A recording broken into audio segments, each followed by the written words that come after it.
Ito ang pinakamaaga na pagpunta ko ngayon sa bypass. Papabamba nga na naman ako ngayon. Dala na rin ako ng baon kong sunflower seeds para naman may kakainin ako habang nag-aantay. Ito ang pinakamaaga na pagpunta ko ngayon sa bypass. Ito, sign natin. Mag-aalas 5 pa nga lang dito at dumiretso na agad ako sa bypass. Ang sabi kasi sa atin ni Kuya Kaeko, maagang babiyahe ang Tambay Community. Dahil ngayon nga lang ako lumabas ng ganitong oras, napakadilim pa lang, ay ngayon ko lang napansin na gumagana pala yung mga ilaw dito. Ngayon ko lang nakita dito na may ilaw. Sa tagal nga na hindi ako naggabang, nakalimutan na ako ng mga aso. Tahol ng tahol ba naman sa akin? Ang ganda rin pala ng sunrise dito. Siyempre, isabay na natin ang pagkain ng sunflower seeds. Ilang minuto nga lang ay narinig ko na yung inaabangan natin. Ayan, nakata sila. Ayan o, ang ingay nila.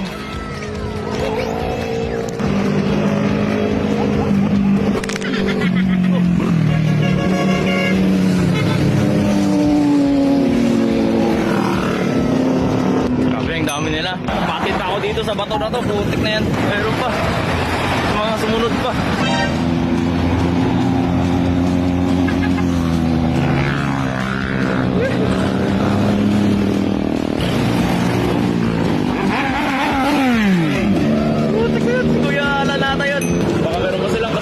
Meron pa.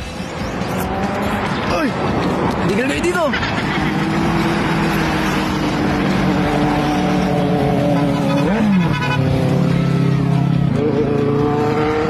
Woo! Lakas naman nun.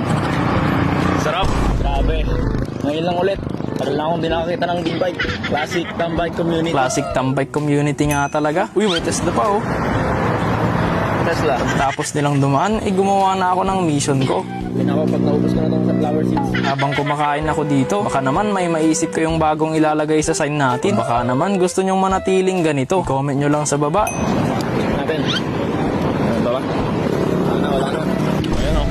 Siyempre, huwag nating iiwan to. Kita ko nga pala yung teacher namin nung elementary. Bigyan na lang natin sa prototype. Napapanood niya rin daw ang mga vlogs ko. Kaya naman binigyan ko na rin siya ng prototype na sticker ko.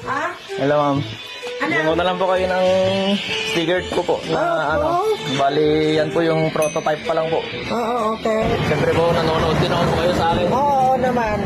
Bigyan ko na rin po kayo. Okay, salamat na po. Kakataba lang din talaga ng puso ang pagka-reunite sa isang taong matagal mo nang hindi nakikita. Kaya kung may mga panahon kayong nakikita nyo yung mga guro nyo, huwag nyo silang kakalimutan at huwag nyo namang dedmahin. Kali si Ma'am Royan kasi, teacher siya noon dun sa nung elementary kami. Kaya syempre, nanonood din siya sa akin. Binigyan ko na siya ng sticker. Dito na nagtatapos ang Pabomba Ako Part 5. Kung gusto nyo pa ng masasayang video tulad nito, i-follow nyo lang ako. Sila talaga.